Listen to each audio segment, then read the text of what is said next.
amandla omuntu omnyama awekho epolitiki. Angithi ipolitiki wrong mayekwe izawulandelwa ipolitiki, but awekho amandla omuntu omnyama kwipolitiki.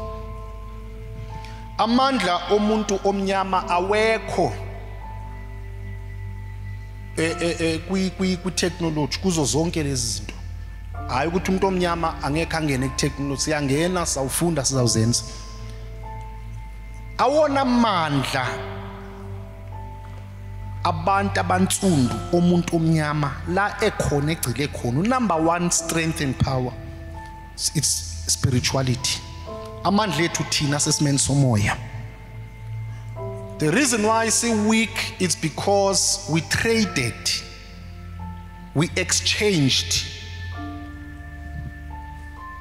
ukuphila ngokomoya with religion. Sikhumbule izikhephe zaza ne-religion, thina sasiphila ngokomoya. Ngesikhathi sivuma inkolo babeza nayo, again eligama lithi inkolo likhuluma into eziwu-2, likhuluma ukholo liphinde likhuluma i-religion. Then mangisebenzisa English, ngesikhathi befika ne-religion sathatha thina i-religion salahla, hayibo angizwa kahle na, i-spirituality ngesintu salahla, isimo sokuphila ngokomoya sashintsha. Kula sabulawa khona, sasibulawa politically, financially, asibulawa ngezinye indlela, sabulawa ngoba salahla into thina umdali wasipha yona, eyona nto esipowerful kuyo, that is spirituality. When the slaves bathathwa la eAfrica from all over Congo, whatever, Nigeria, Congo, ama-slave bagibela ikhephe besiwa phesheya ko-America, the slaves from Africa.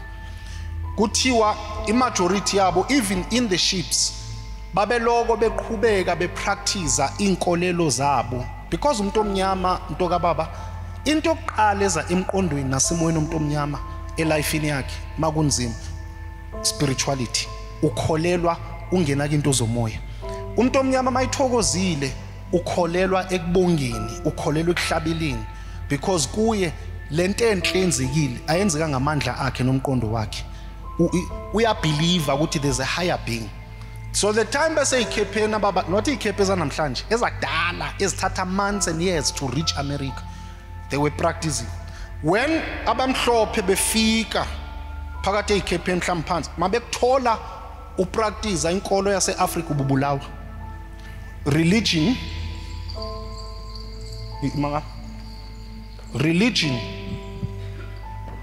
and spirituality. Yeyiphi ekhuluma nomoya?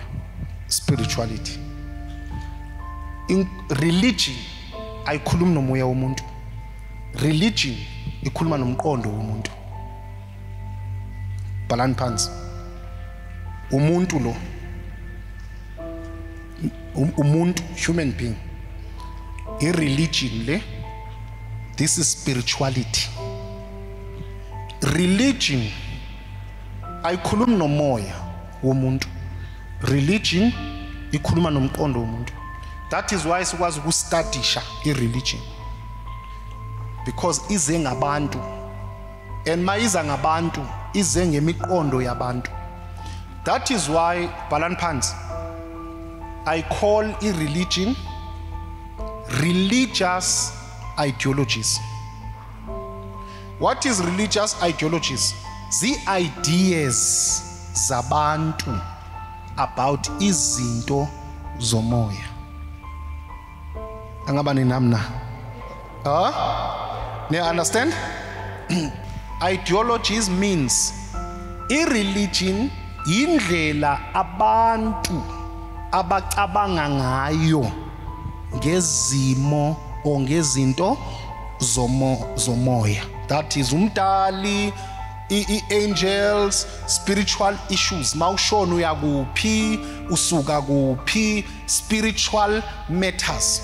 I-religion yimicabango yabantu ngezimo zomoya.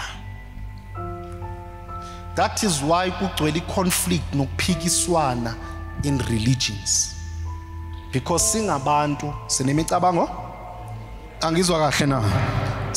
sinemicabango ehlukene. And mangithi kuyaphikiswana, akuphikiswana kwinkolo ezahlukene.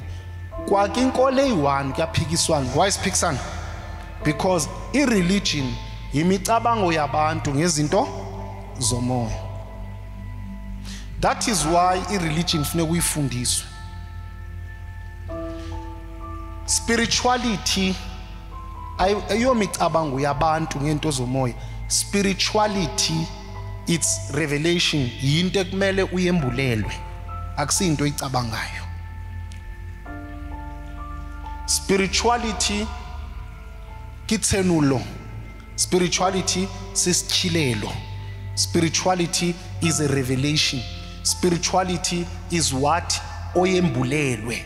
Whoever, umdali, zizithunywa zakini, whoever okwembulela, but wembulelwa yinto, isource yomoya, kumoya okwembulelayo izinto. That is what spirituality is. That's why spirituality ikhuluma nomoya womuntu, ayikhulumi nomqondo. I-religion awuyembulelwanga, uyifundisiwe. Umkhulu wakho awutshelwanga, uyafika kuwe akutshela izinto ezithize. Ugogo wakho uyakutshela. It's a revelation. Umkhulu mayifika ethongweni sisambulo leso, ngoba uyezembula kuwe. Sanulimit isambulo to umdali. Isambulo is anything that has to do with spirituality. So if umkhulu uyangivezela ethongweni, ngizawuthi umkhulu ufikile ethongweni wangembulela into ethile. It's a revelation, angitshelwanga. I-religion nepolitiki ngama-twins. Lama twins la ukuthi omunye mayiphandle omunye ngaphakathi enepain la, lo ngaphakathi naye benepain la. Niyawazi lawo ama-twins? Ya, yilawo ama-twins. I-religion nepolitiki ama-twins into eyi-1.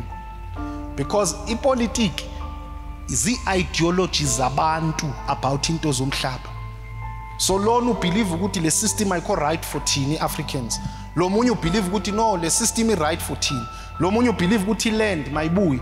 Lo munye ubelieve ukuthi land mangathathwa ngalendlela. Lo munye ubelieve ukuthi system ezasebenzela thina yile yase United UK. Omnye uthi system politics zi-ideologies, imicabango yabantu about i-system zomhlaba. I-religion imicabango yabantu about izimo zomoya.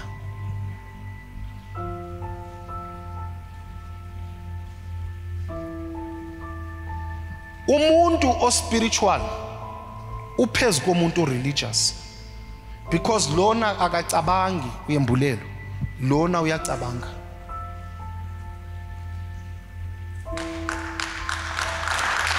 Sisonke